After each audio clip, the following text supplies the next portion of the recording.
Bismillahirrahmanirrahim. Assalamualaikum warahmatullahi wabarakatuh. Alhamdulillahirabbil alamin. Wassalatu wassalamu ala asyrafil anbiya'il mursalin sayyidina wa maulana Muhammadin wa ala alihi wa sahbihi ajma'in, amma ba'du. Jamaah sekalian yang kami hormati, puji syukur kehadirat Allah Subhanahu wa taala pada pagi hari ini yang cukup dingin ya, menggigil. Kita sama-sama bisa ngaji bareng, mudah-mudahan mendapatkan barakah dari Allah Subhanahu wa taala. Salat serta salam semoga tetap tercurahkan kepada junjungan kita Nabi Agung Muhammad sallallahu alaihi wasallam. Sama sekalian yang kami hormati, kelebihan orang Indonesia itu kreatif. Jadi meskipun lebaran itu sudah sejak 1 Syawal, tapi sampai seminggu 2 minggu masih terasa. Masih istilah suasana Syawalan. Di sana sini masih ada acara halal bihalal. Kalau saya dulu di Mesir, karena kebetulan saya 26 tahun di Mesir, lebaran itu cuman bukan sehari, Pak, 4 jam. Kerasa suasana lebaran itu paling hanya 4 jam. Pagi, sholat Id, pulang, sudah itu aja selesai. Apalagi orang Mesir itu sukanya tidur pagi, pulang tidur pagi, udah bangun jam 12. Nggak ada sungkeman, nggak ada silaturahmi kemana-kemana, sepi itu. Yang rame Ramadan. Kalau Ramadannya sebulan full, itu luar biasa ramenya. Sholatnya di mana-mana rame. Sholatnya serius, 2 juz. Ya, salat tarawih 2 juz, ya 1 juz lah setidaknya itu. Jadi bukan nggak ada di Mesir kok sholat 10 menit selesai, nggak ada itu. Salat tarawih itu bukan tarawih namanya, karena yang namanya tarawih itu tarwihatun tarwihatani tarawih, itu artinya ada jeda istirahat. Nah, kalau jempolak-jempali syarat rukunnya nggak terpenuhi, ya akhirnya bukan tarawih tapi maraton. Rame mereka, dihiasi masjidnya, dihiasi jalan, dihiasi selama Ramadan.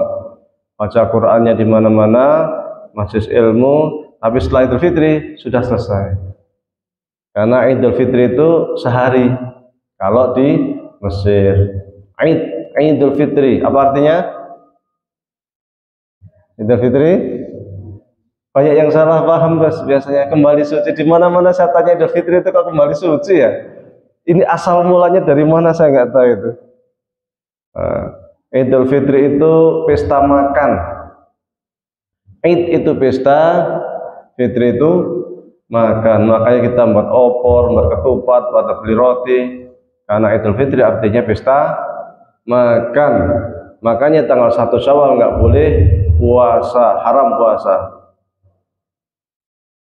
Dan ada zakat fitrah, zakat untuk ngasih makan kepada fakir miskin.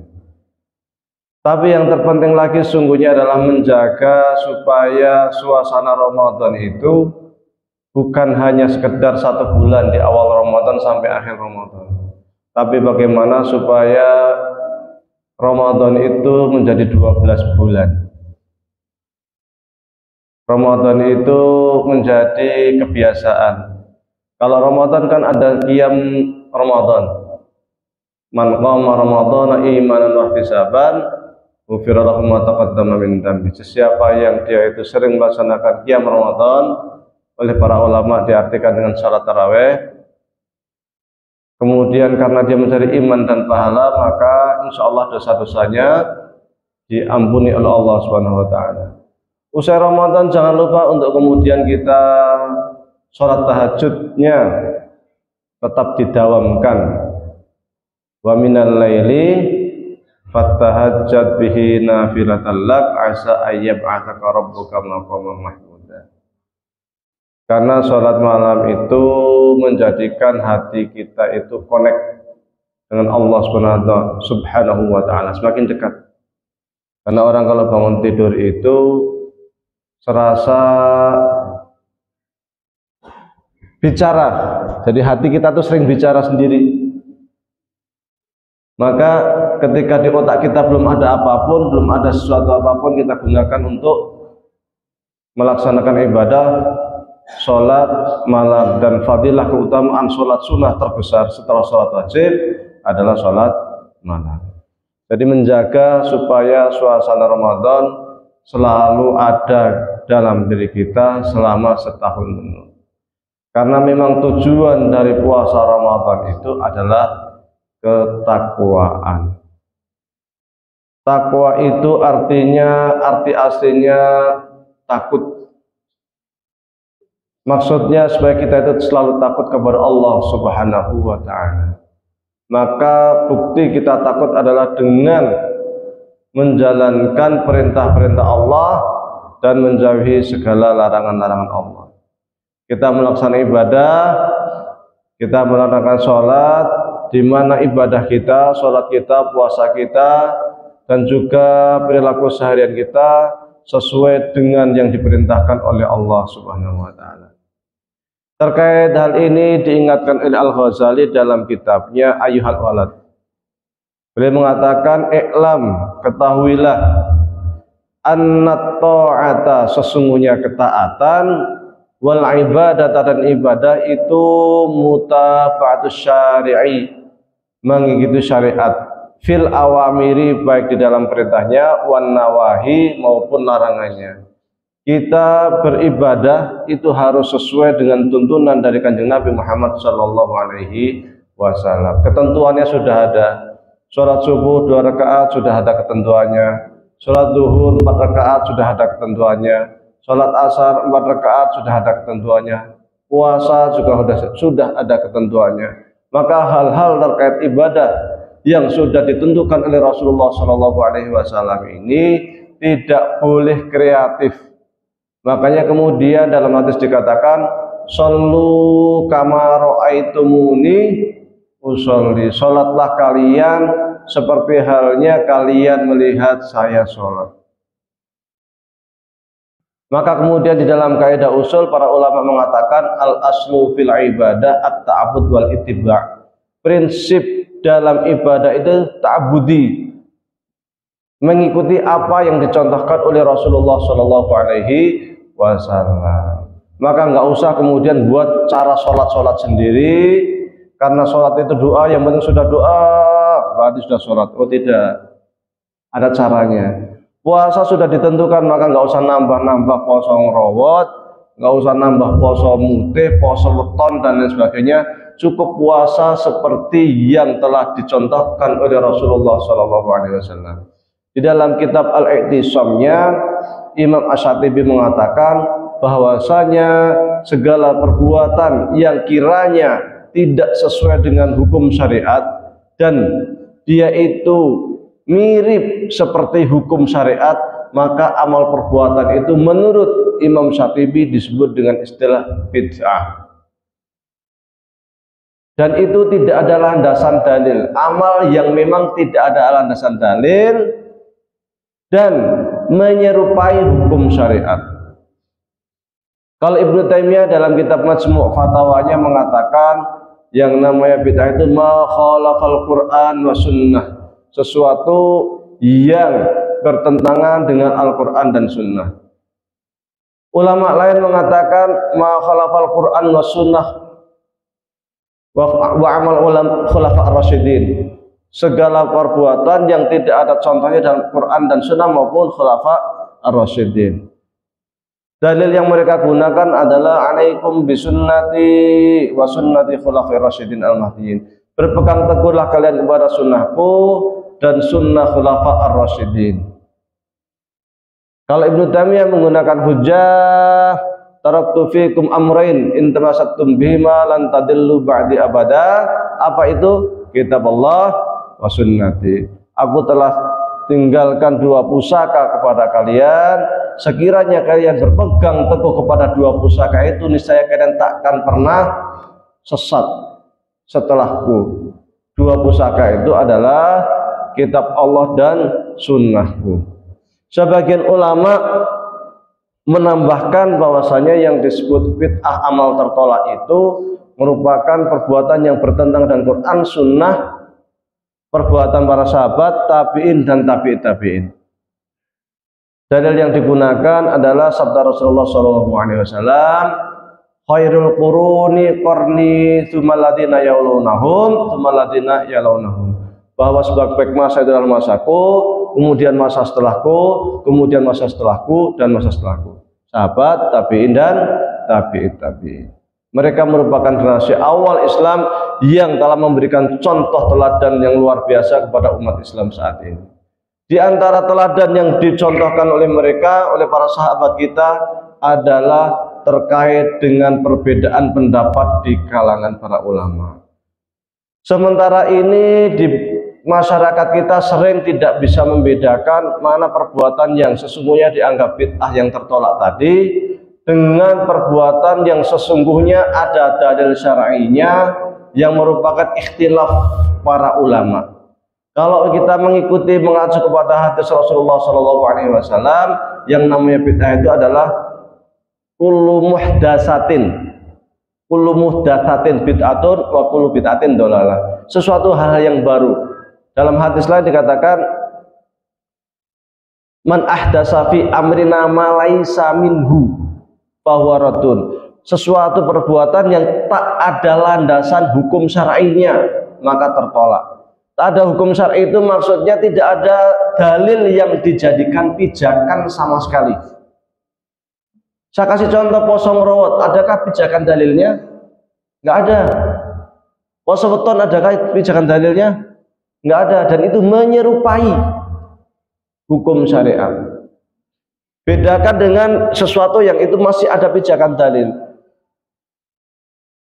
Misal ada yang kunut, ada pijakan dalil. Yang enggak kunut ada pijakan dalil. Yang pakai usoli ada pijakan dalil. Yang tidak pakai usoli ada pijakan dalil. Dan dalil itu meskipun dengan menggunakan nas yang sifatnya umum. Kalau dalam usul fikih bisa menggunakan namanya mafhum atau mantuk, sesuatu yang bisa dipahami secara langsung dari nas ataupun secara eksplisit dari nas. Maka kadang ketika kita belum mampu melihat hal itu, kemudian mudah melihat bahwa perbedaan pendapat itu kemudian karena berbeda dan kita dianggap bid'ah. Oh, belum tentu. Selama ada pijakan dalil, itu bisa jadi menjadi ikhtilaf antara ulama. Dan terkait dengan perbedaan pendapat itu, para ulama kita mengajari toleransi yang luar biasa. Antara Aisyah dengan Abu Hurairah, ini sama-sama sahabat. Ini ternyata juga sering terjadi perbedaan pendapat. Hadis Abu Hurairah mengatakan bahwa ketika seorang itu sholat, kemudian ada wanita lewat, maka sholatnya batal. Tapi hadis ini ditolak oleh Sayyidah Aisyah yang mengatakan bahwasanya Abu Hurairah itu tidak pernah melihat Nabi, tidak pernah mendengar hadis Nabi yang lain, dengan mengatakan ketika Nabi Muhammad SAW sholat, saya sering berada di hadapan Rasulullah, sering tidur, kakinya itu melentang di hadapan Rasulullah SAW sholat sunnah. Maka sekiranya perempuan lewat kok membatalkan sholat, tentu Rasul waktu sholat tahajud Aisyah tidak diperkenankan untuk tidur kakinya malang sampai Rasulullah SAW ketika hendak sujud itu ngambil kakinya untuk disingkirkan. Nah, ini antara Aisyah dengan Abu Hurairah sesama sahabat, kadang beda pendapat. Di dalam masa-masa setelahnya zaman tabi'in lebih banyak lagi. Antara Abu Hanifah dengan Maliki berbeda, antara Maliki dengan muridnya Syafi'i berbeda, antara Syafi'i dengan muridnya lagi Hambali, Imam Ibn Hanbal dengan Daud Az-Zahiri juga berbeda. terkait perbedaan-perbedaan seperti ini karena masih berlandaskan kepada dalil syar'i, maka para imam sangat toleran. Bahkan konon Imam Syafi'i pernah sholat di Basrah atau di Kufah ya, di dekat makamnya Abu Hanifah, tidak kunut. Padahal menurut Imam Syafi'i bahwasanya kunut subuh itu bagian dari sunnah ab'ad. Sunnah ab'ad itu tidak boleh ditinggalkan, seperti tahiyat awal untuk sholat duhur, sholat asar, sholat maghrib, sholat isya. Ketika ditinggalkan maka harus sujud sahwi. Tetapi Imam Syafi'i tidak sujud sahwi karena lentur menghormati terhadap perbedaan pendapat di kalangan para ulama selama itu masih ada landasan dalil syar'i. Sama persis ketika kemarin kita itu melaksanakan sholat Idul Fitri, ada yang hari Jumat, ada yang hari Sabtu, tapi semua sepakat bahwasanya sholat Idul Fitri itu jatuh pada tanggal 1 Syawal. Cuman yang satu mengatakan 1 Syawal itu jatuhnya hari Jumat, yang satu mengatakan jatuhnya hari Sabtu. Ini terkait furuk fikih yang seharusnya kita toleran. Karena yang satu menggunakan hisab, yang satu menggunakan ru'yah. Ru'yah pun sesungguhnya ru'yah yang sudah didasari oleh hisab. Ini adalah sebuah metode saja untuk menentukan awal bulan. Ya monggo kerso. Tapi sayangnya kadang sebagian orang tidak memahami hal ini. Bahkan ada orang yang sesungguhnya dia itu bukan pakar fikih, bukan ahli fikih, bukan pakar usul fikih, tapi banyak komentar dan membuat keributan. Ahli astronomi mengomentari terkait 1 Syawal, mengatakan ini egosentris, mengatakan macam-macam, tidak sesuai dengan hukum syariat. Yang berhak menentukan ini sesuai dengan hukum syariat atau tidak itu bukan pakar astronomi, tetapi pakar fikih, pakar usul fikih. Maka yang pakar astronomi konsentrasi saja di astronomi, jangan kemudian belok, kemudian membuat keributan, menuduh mereka yang berbeda dianggap bertentangan dengan hukum syariat. Karena fikih tidak seperti itu. Fikih itu selama ada landasan dalil itu sah, boleh. Karena memang fikih itu menurut Imam Asy-Syirazi di dalam kitabnya Al-Lumah mengatakan bahwa fikih itu dibangun di atas dalil yang namanya dalil dzanni. Dalil dzanni itu maksudnya dalil yang masih boleh beda pendapat antar para ulama. Nek basa Jawane itu artinya praduga. Ketoke ngene. Nah, jadi dalil yang pemahamannya itu berlandasan ketoke koyo ngene. Misalnya begini, ketoke nek 1 Syawal ke Jumat. Nah, kan masih ketoke ini. Yang benar siapa? Ya tentu ya kita serahkan sama Allah Subhanahu wa taala. Tapi para mujtahidin itu berusaha mengatakan nampaknya yang benar tuh ini. Yang berkeyakinan hari Sabtu dia juga sama, nampaknya yang benar itu ini. Yang tidak boleh itu apa? Ikut jadi khotib hari Jumat, jadi khotib hari Sabtu. Double khotib ben amplope double. Nah, ini nggak boleh. Karena tidak ada sholat Idul Fitri 2 hari 2 kali, itu nggak ada. Adanya 1 kali 1 paket. Jadi 1 bulan Ramadan 1 paket, bulan Syawal 1 paket. Nggak ada sekarang 1 Syawal, besok 1 Syawal lagi, itu nggak ada. Nah, hanya karena buru amplop double. Nah, jadi terkait dalil ini, dalil yang sifatnya praduga, maka Imam Syafi'i mengatakan apa? Imam Syafi'i itu mengatakan bahwa pendapat saya itu benar. Loh, ya harus mengatakan begitu karena dia yang istihad. Dalil saya itu pasti benar, tapi kemungkinan salah. Nah, ini kan masih praduga. Orang lain, para ulama lain yang beristihad itu kemungkinan salah. Itu salah menurut Imam Syafi'i, tapi kemungkinan benar. Yang saya benar ada kemungkinan salah, yang lain salah ada kemungkinan benar. Itulah fikih yang dibangun di atas dalil praduga. Maka ketika kita menyikapi hukum fikih seperti ini, kita harus toleran. Mereka yang hendak sholat tarawih 2-3 rakaat ya monggo. Yang hendak sholat tarawih 10 rakaat dengan iftitahnya ya 8 rakaat ya monggo. Sama-sama punya dalil dan landasan. Yang 11 rakaat dalilnya adalah bahwasanya Rasulullah SAW sholat hanya 11 rakaat sesuai dengan hadis Aisyah. Dan memang ketika kita lihat dalil-dalilnya Rasulullah yang segitu gitu. Tapi sholatnya dari habis isya sampai menjelang subuh. Yang dibaca surat Al-Baqarah, Al-Imran. Bukan yang dibaca surat Kulhu, Al-Ikhlas. 10 menit jembalik rampung, ora. Zaman kono menjadi 23 rakaat zaman Umar bin Khattab dengan imamnya sahabat Ka'ab, karena 11 rakaat sampai subuh itu panjang, sampai menjelang subuh akan dipotong menjadi 23 supaya lebih enak. Maka kemudian muncul istilah tarawih, karena tarawih karena setiap 4 rakaat istirahat. Kalau 23 rakaat kan jadi sekian istirahat, 4 istirahat tarawih 8 rakaat tarawih-hatani, 12 istirahat tarawih. Maka ketika kita cari dalam hadis tidak ada yang namanya istilah sholat tarawih. Adanya sholat qiyam Ramadan, man qoma Ramadan qiyam Ramadan. Nah, silakan saja berdasarkan hadis Nabi, alaikum bisunnati wa sunnati khulafai rasyidin. Yang satu menggunakan yang 11 rakaat menggunakan hadis Aisyah, Rasul sholatnya hanya 11 rakaat. Yang satu lagi menggunakan hadisnya Umar, alaikum bisunnati wa sunnati khulafai rasyidin. Ya monggo. Sama juga dengan azan Jumat. Zaman Rasul sekali ya boleh. Yang 2 kali, Utsman bin Affan 2 kali azannya. Lagi-lagi alaikum bisunnati wa sunnati khulafai rasyidin al-mahdiyyin. Tapi ada yang mengatakan azan 2 kali kok bid'ah. Oh, masa Anda akan mengatakan Utsman bin Affan pelaku bid'ah? Ini sahabat Nabi. Ada yang mengatakan kunut subuh bid'ah. Loh, ini khilaf ulama. Kunut subuh itu ada dalilnya di Musnad Imam Syafi'i lengkap. Bahkan di HPT Muhammadiyah juga ada. Mazhab Syafi'i ada.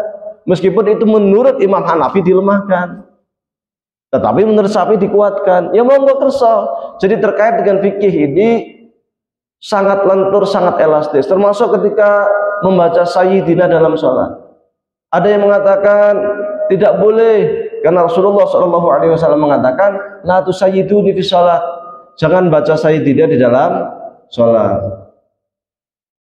Tetapi mazhab lain mengatakan oh enggak apa-apa karena al-adabu muqaddamun alal ittiba, bahwasanya bersopan santun kepada Kanjeng Nabi itu harus didahulukan dari ittiba, mengikuti Kanjeng Nabi. Tidak semua yang diperintahkan oleh Rasulullah kemudian ditolak oleh sahabatnya itu menentang, tidak.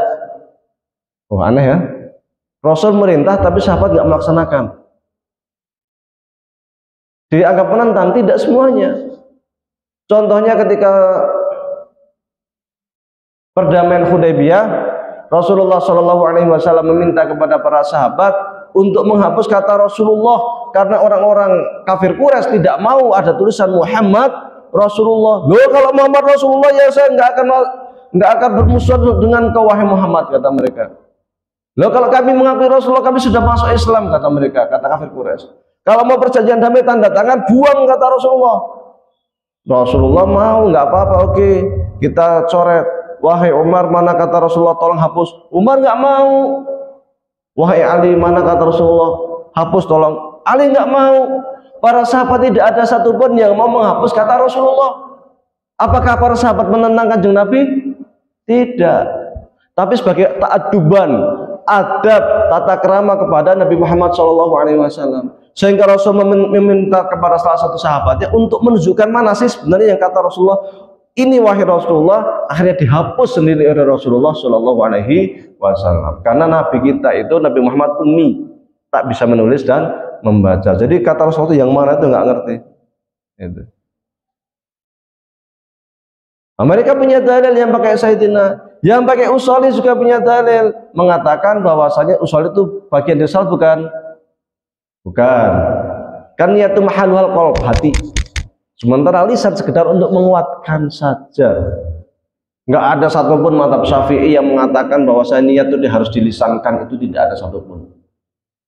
Mereka hanya mengatakan sebagai penguat saja, makanya bukan sunnah namanya, tapi mustahab, dianjurkan, bukan sunnah tapi mustahab, dianjurkan menggunakan usoli. Ini hanya anjuran saja. Maka ketika kita di Mesir jarang yang pakai usoli itu, enggak.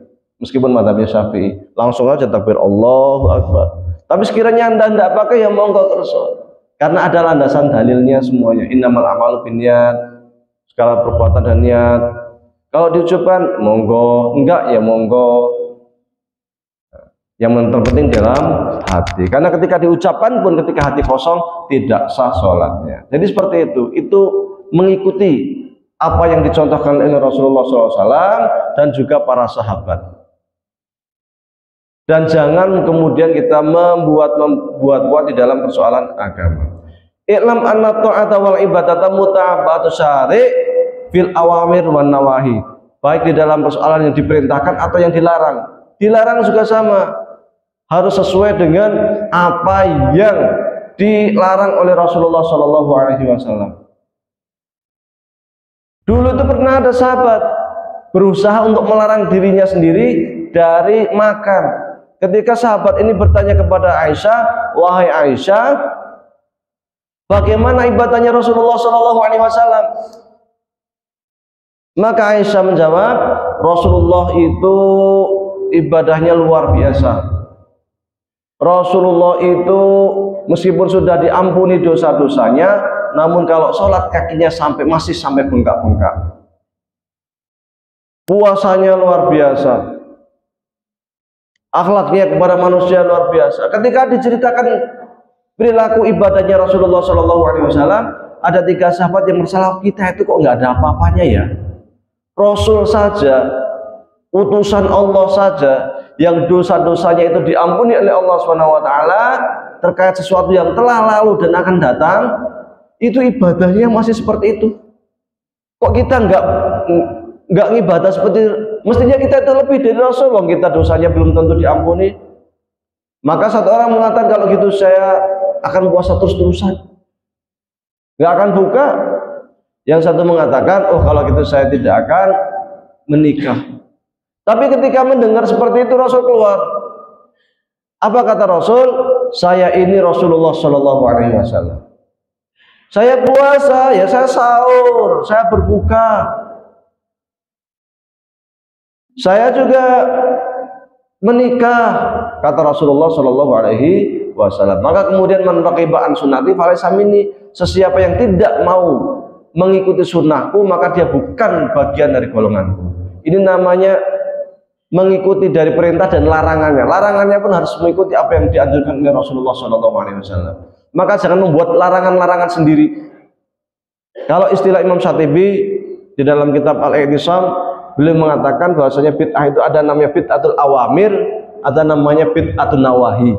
Bid'ah karena kita itu nambahin dalam urusan agama, atau sesuatu yang mestinya itu tidak dilarang, kita larang sendiri.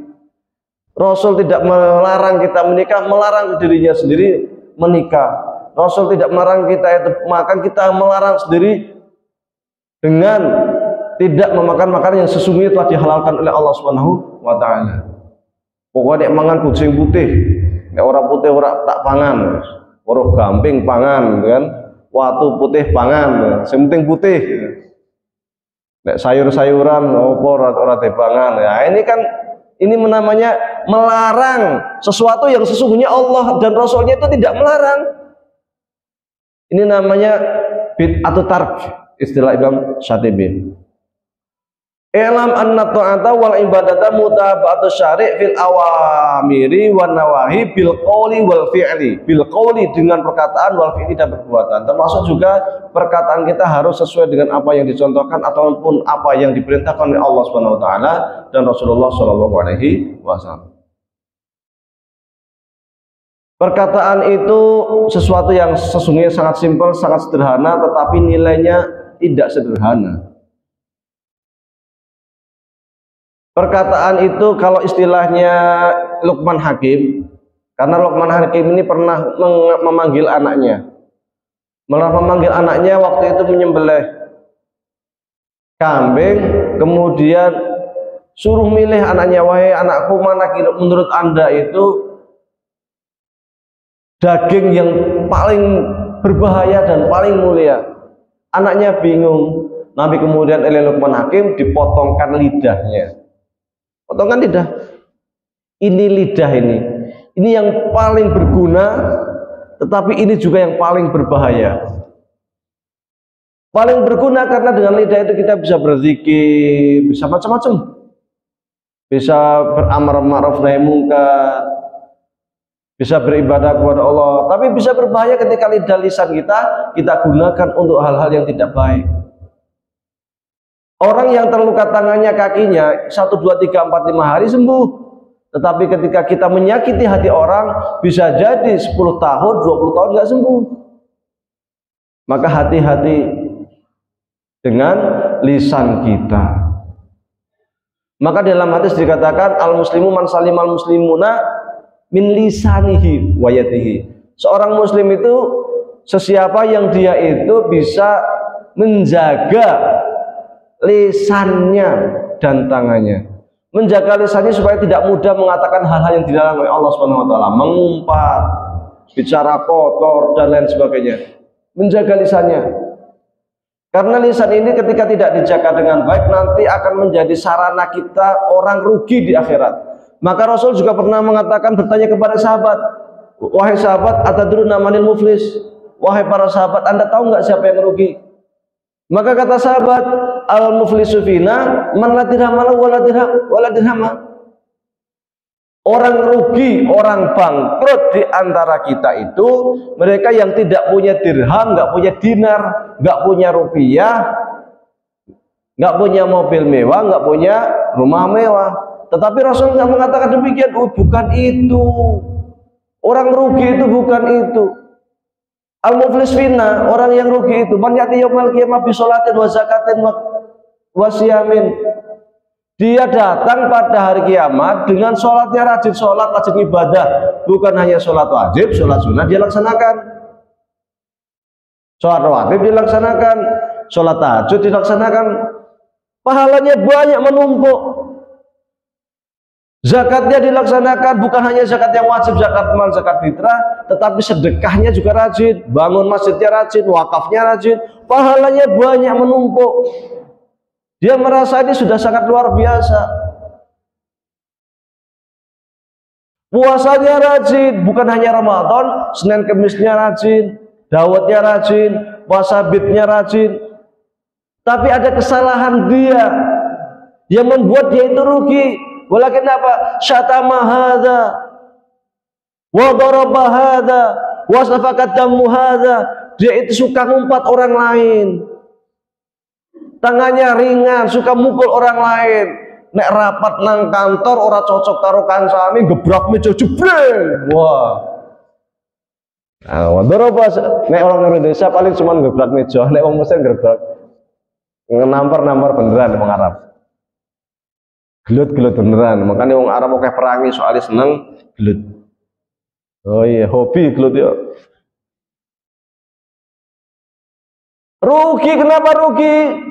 Karena nanti di akhirat ketika dia itu dihadapkan kepada Allah Subhanahu wa taala dan dia akan membawa perbuatan baik itu karena dia waktu di dunia sholatnya ikhlas. Sholat sunnahnya ikhlas, pahalanya banyak. Sedekahnya ikhlas, pahalanya banyak. Puasanya ikhlas, pahalanya banyak. Luar biasa. Tapi saya nggak bisa jaga lisannya. Ketika di hadapan Allah Subhanahu wa taala dia akan membawa setumpuk pahala luar biasa banyak. Dia sudah mengira dengan ini saya akan masuk surga. Oh, tunggu dulu. Ternyata ketika hendak masuk surga, ketika berjalan ada satu orang yang menghadang dia. Tunggu. Belum selesai urusan kita. Dulu kamu ngumpat-ngumpat saya. Dulu saya pernah digitik. Wah, digitik. Pernah dipukul dan lain-lain. Akhirnya apa? Di hadapan Allah Subhanahu wa taala, dihisab oleh Allah Subhanahu wa taala, maka pahala yang dia tumpuk yang sudah dia bawa mau dibawa ke surga ini diambil untuk apa? Mengganti perbuatan buruk lisan dia yang waktu di dunia itu tidak dijaga. Diambil satu, ternyata setelah ditimbang kurang, ambil lagi, kurang lagi, ambil sampai pahala sholatnya habis, masih kurang. Ambil pahala zakat, pahala sedekah, masih kurang. Padahal menyakiti hati orang itu seakan-akan sederhana, Tapi di akhirat ternyata ini beratnya minta ampun. Berat sekali. Pahala puasanya diambil, masih kurang. Akhirnya apa? Orang ini yang pernah disakiti ini punya banyak maksiat, punya banyak dosa, diambillah dosa-dosa dia itu dikasihkan ke orang ini. Sehingga ketika dia hendak masuk surga, loh sudah nggak ada amal perbuatan baik, pahalanya sudah habis. Malah kemudian gerobak dia itu penuh dengan perbuatan dosa. Dari mana perbuatan dosa? Dari temannya yang pernah dia dolimi, dari orang yang pernah dia sakiti, masuk ke dalam gerobak dia, maka kemudian digiring oleh malaikat, dia masuk ke dalam neraka. Tapi orang Indonesia kreatif, supaya kita itu bisa saling maaf-memaafkan, kemudian dibuat namanya acara halal bihalal. Karena kalau nggak pas halal bihalal meminta maaf, malu itu kan. Akhirnya ada acara halal bihalal, jujur biar saling memaafkan. Diambil dari hadis Rasulullah Shallallahu Alaihi Wasallam, "Mangkanat indahu madlamatun, falyatahallalhu minha."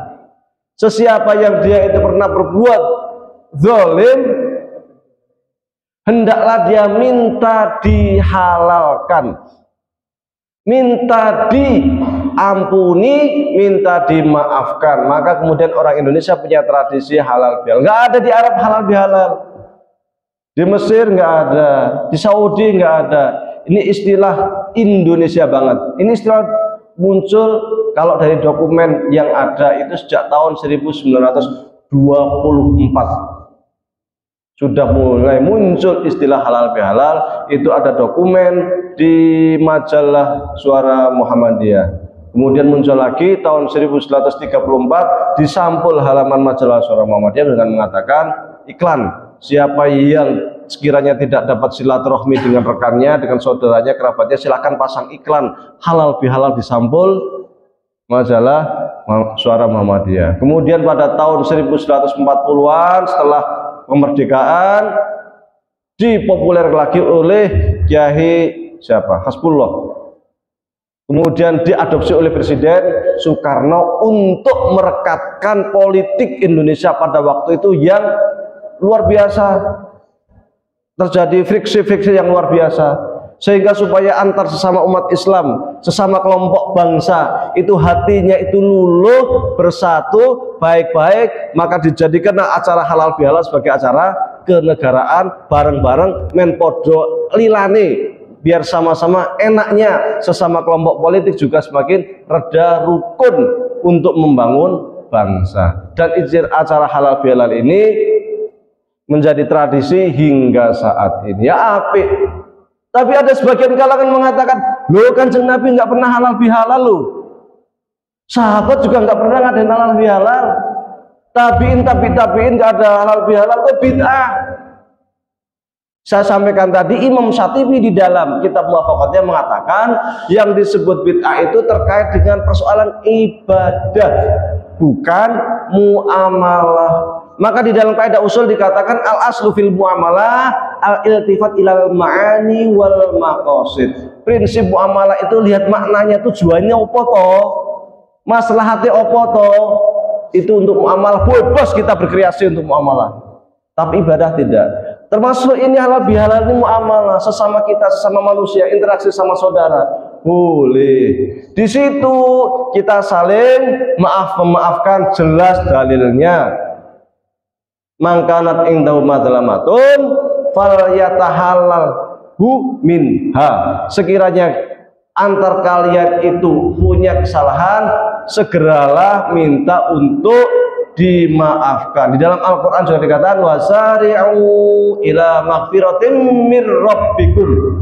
Bersegeralah kalian mencari ampunan Tuhanmu.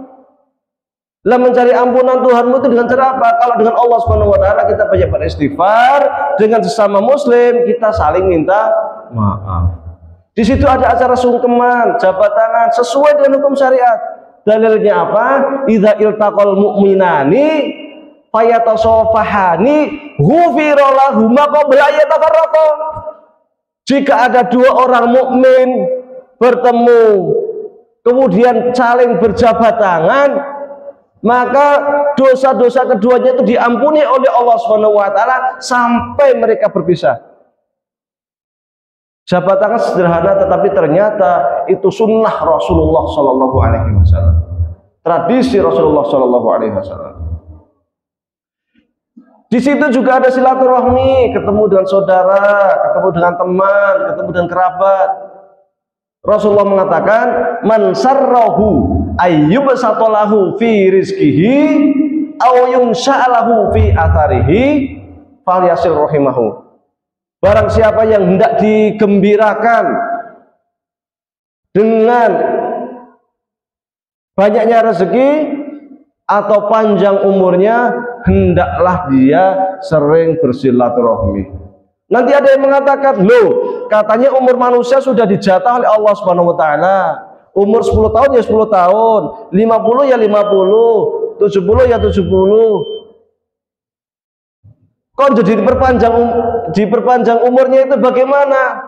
Ini jamnya benar ya? Ya. Karena saya sampai jam 6 kalau nggak salah. Biasanya ada tanya jawab nggak? Hah? Kalau mau tanya jawab tak sampai 10 menit lagi, setelah itu nanti tanya jawab. Ya.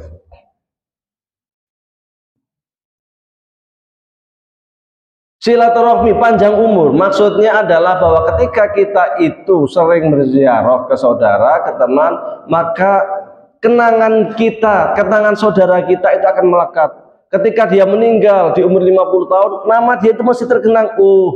Kae bieno sok kerep rene.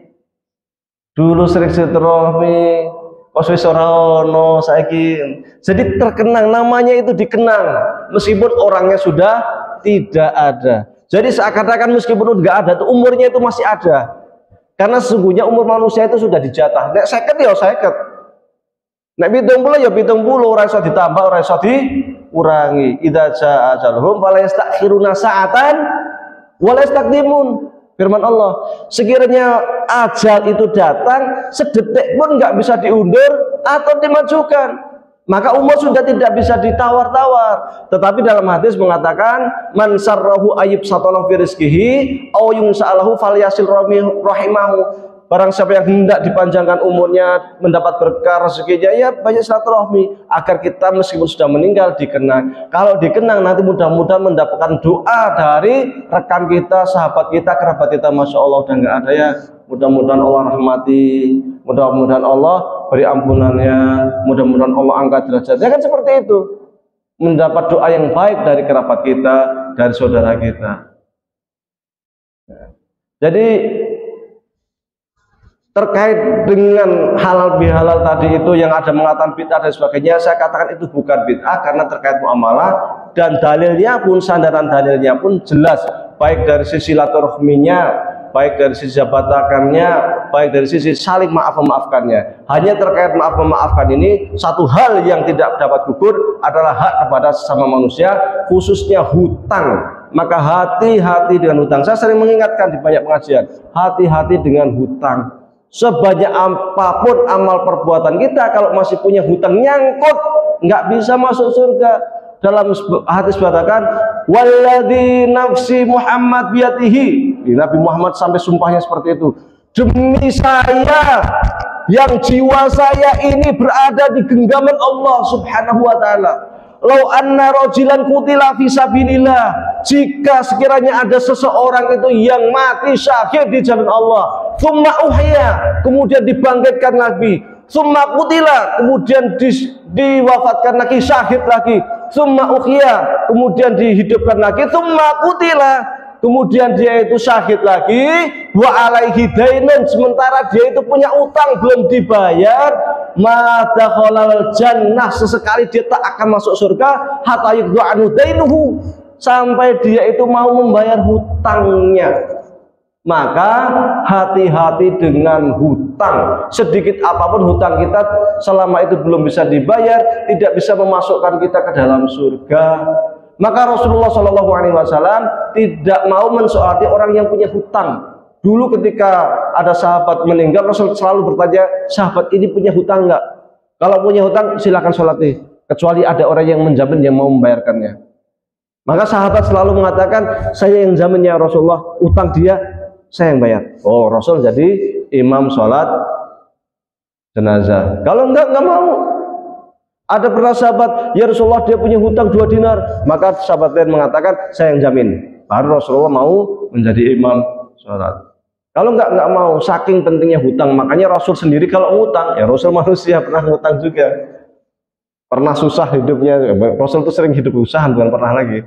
Nggak bisa makan, susah makan, hutang kepada orang Yahudi, pinjam beras kalau diri kita lah. Tapi menggadaikan baju besinya. Supaya apa? Ketika meninggal kok belum bayar hutang, ini baju besi sudah menjadi milik orang Yahudi. Jadi aman. Kalau enggak kan bahaya. Malah ojo etok-etok ngelali nek ditagih hutang. Oh, kapan sih hutang? Perasaannya ora tau ngutang kok udah nagih hutang. Ora tok ngelari Gusti Allah rasare. Ya gitu ya. Baik, kita buka pertanyaan, sekiranya ada yang hendak tanya silahkan sebelum kita tutup. Enggak ada. Gitu. Oh, enggak. Terkait dengan hutang, mungkin kadang-kadang ada saudara kita yang hutang hutang. Kemudian apakah kita yang mungkin kita tidak lupa yang berhutangi gitu, kamu terus balik. Apakah mungkin ada saudara kita yang pernah hutang tapi lupa, tapi kita ingat bahwa mungkin dia pernah hutang. Bagaimana supaya tidak menjadi halangan dia untuk surga? Apakah boleh kita mengingatkan bahwa dulu kamu pernah hutang, kemudian anggap sekarang sudah sah karena saya melakukan demikian supaya mereka tidak tertanggung. Kalau itu pahalanya justru berlipat kalau kita mau memaafkan. Wa antasaddaqu khairun lakum, kata Allah Subhanahu wa taala. Ketika ada yang berhutang kemudian dia nggak bisa ngutang, nggak bisa bayar, kemudian kita mengatakan, "Udahlah, saya ikhlaskan." Atau dia lupa, nggak bisa bayar, kemudian udahlah saya ikhlaskan. Itu pahalanya luar biasa besar. Di akhirat akan mendapatkan istana. Dan hebatnya Allah, saking sayangnya kepada hambanya nih, saking sayangnya kepada hambanya. Nanti di akhirat itu antar sama manusia yang saling berseteru, terutama yang hutang, itu nanti akan dipertemukan lagi. Ini hambamu ini punya utang nih. Sebelum ke sana Allah akan meminta kepada hamba yang ngutangin untuk melihat ke langit. Lihat langit. Ternyata ada istana yang sangat megah. Kemudian hamba ini akan bertanya, wahai Allah Subhanahu wa taala, ya Allah, itu kok ada istana megah banget di surga, itu punya siapa itu ya? Maka Allah akan mengatakan, ini punya kamu. Wah, punya saya, punya kamu. Tapi dengan syarat. Oh, syaratnya apa? Didatangkan orang yang punya utang. Kamu dulu kan pernah pinjemin itu tuh. Nah, dia belum bayar.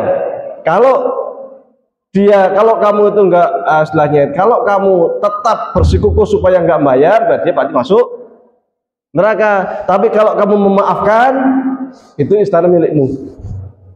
Nah, itu sampai di akhirat tuh saking sayangnya hamba Allah kepada hambanya supaya enggak masuk neraka, masih dipertemukan lagi di akhirat. Pokoknya kalau kamu memaafkan, itu istana punya kamu. Kalau enggak, ya enggak apa-apa. Tapi yang hambamu ini, yang teman kamu ini, yang pernah punya utang itu masuk neraka. Berarti, jadi pahalanya itu istana, luar biasa insya Allah. Baik, yang lain.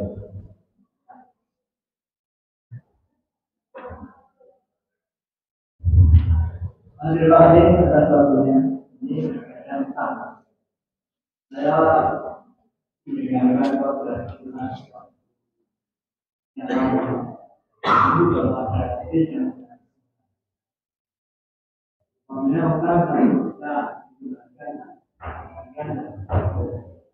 tapi kalau tanda juga itu tambahan ada semacam tambahan itu jelas. Tapi apabila yang itu yang dari 6 kali dan yang pertama itu halal. Itu tidak mendengarkan. Itu mau dijelaskan itu nanti itu coba ada. Yang kedua, pinjaman pertama.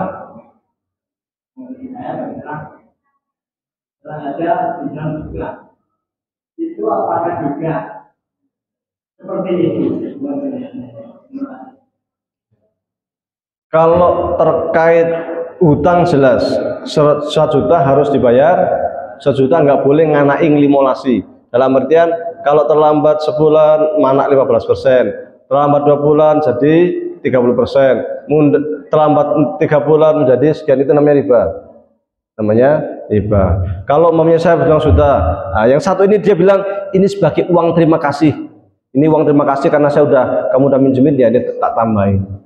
Tapi harus jelas, ini uang terima kasih ya, bukan anaan. Kalau dia bilang uang anaan karena itu udah jadi riba. Tapi kalau sekedar uang terima kasih, saikhlasih, ngasih monggo, orang ngasih monggo, itu diperbolehkan. Qardul hasan biasanya kalau dari pinjaman baik, pinjaman ya, itu tidak ada masalah. Yang terkait bank, ini khilaf antar ulama memang. Kalau para ulama Saudi dan juga ulama-ulama Indonesia, kalau terkait dengan bank konvensional biasanya mengatakan itu riba. Tapi kalau ulama Mesir itu mengatakan bukan riba. Bedanya ini. Kalau menurut ulama Mesir, yang namanya pinjaman bank itu biasanya itu karena ada hal ketiga, dalam artian meminjam untuk sesuatu, bukan untuk konsumsi. Kalau saya ke bank, wahai bank saya mau minjam, untuk apa? Ngeleh, kayak nggak tuh bakso. Kira-kira dipinjemin nggak? Nggak akan dipinjemin. Wahai bank saya mau pinjam buat apa? Saya ini mau bisnis. Pinjemin nggak?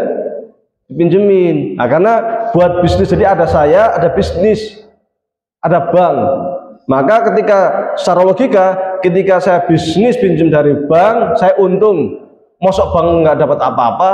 Sementara bank butuh uang operasional, butuh gaji, bayar listrik, bayar pegawai dan sebagainya, maka dia mengambil bagi untung, bagi hasil dari ini dengan cara ya keuntungan tadi itu hanya mungkin kalau di bank syariah namanya mudharabah, kalau di bank konvensional namanya bunga. Bedanya di mana? Kalau mudharabah itu pembagian dari untung. Dari untungnya berapa itu yang dibagi, kalau bank konvensional dari seluruhnya. Dan ini di mazhab Hanafi kalau nggak salah itu dibolehkan. Maka ulama Al-Azhar mengatakan itu boleh, kecuali memang seorang itu pinjam ke bank benar-benar untuk konsumsi, itu baru haram karena itu riba. Tapi kalau untuk bisnis, untuk beli apa macam-macam yang ada taraf ketiga, hal yang ketiga, kalau beli rumah itu biasanya modelnya murabahah namanya. Murabah itu artinya apa? Bank membelikan rumah, model-model KPR itu. Jadi ada taraf ketiga. Maka kemudian rumah yang kalau saya beli sendiri cash itu 100 juta. Kalau lewat bank menjadi 150 juta, semuanya kan itu. Karena bank ngambil untung 50 juta. Jadi seakan-akan bank beli rumah 100 juta, kemudian saya beli rumah dari bank menjadi 150 juta. Nah, seperti itu. Maka ulama-ulama ulama-ulama Mesir mengatakan itu boleh. Meskipun itu bank konvensional. Tetapi kalau di Indonesia cenderung menggunakan fatwa yang digunakan oleh Saudi, sehingga interaksi dari konvensional pinjam-meminjam ini sering dianggap sebagai riba. Mana yang benar? Nah, itu ijtihad masing-masing ya. Semuanya punya dalil, punya argumen. Yang hendak ikut fatwa dari ulama Mesir, Al-Azhar Asy-Syarif, monggo. Yang hendak ikut fatwa dari para ulama Saudi juga silahkan. Tetapi kalau kita sendiri meminjamkan orang lain tidak boleh dengan bunga, karena dengan bunga itu sudah riba. Wallahu a'lam.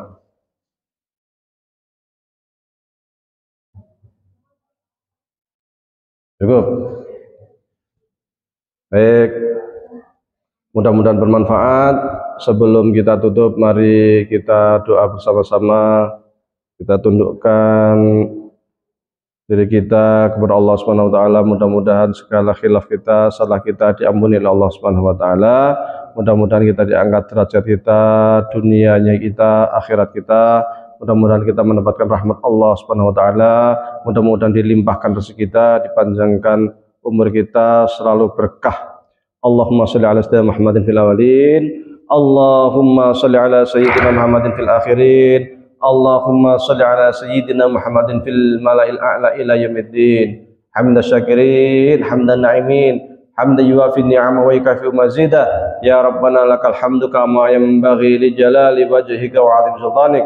Rabbana taqabbal minna salatana wa siyamana wa ruku'ana wa sujudana wa tadarruana wa takhassuana wa ta'abbudana wa tammim taqsirana ya Allah ya rabbal alamin. Rabbana zalamna anfusana wa illam taghfir lana wa tarhamna lanakunanna minal khasirin. Rabbana ighfir lana dzunubana wa liwalidayna warhamna kama rabbana shighara.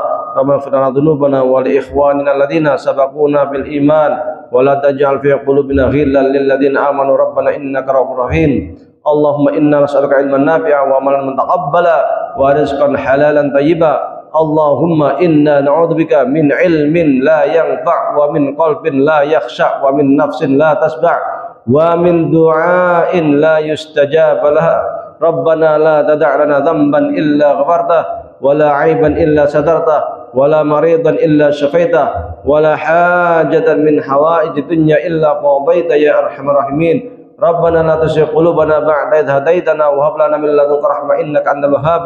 Rabbana hab lana min azwajina wa dhurriyyatina qurrata a'yun waj'al lil muttaqina imama. Allahumma inna nas'aluka salamatan fid din wa afiatan fil jasad wa ziyadatan fil ilmi wa barakatan fil rizqi wa taubatan qabla al maut wa rahmatan indal maut wa maghfiratan ba'da al maut. Allahumma hawwin 'alaina fi sakaratil maut wa najjina minan nar wal 'afwa 'indal hisab.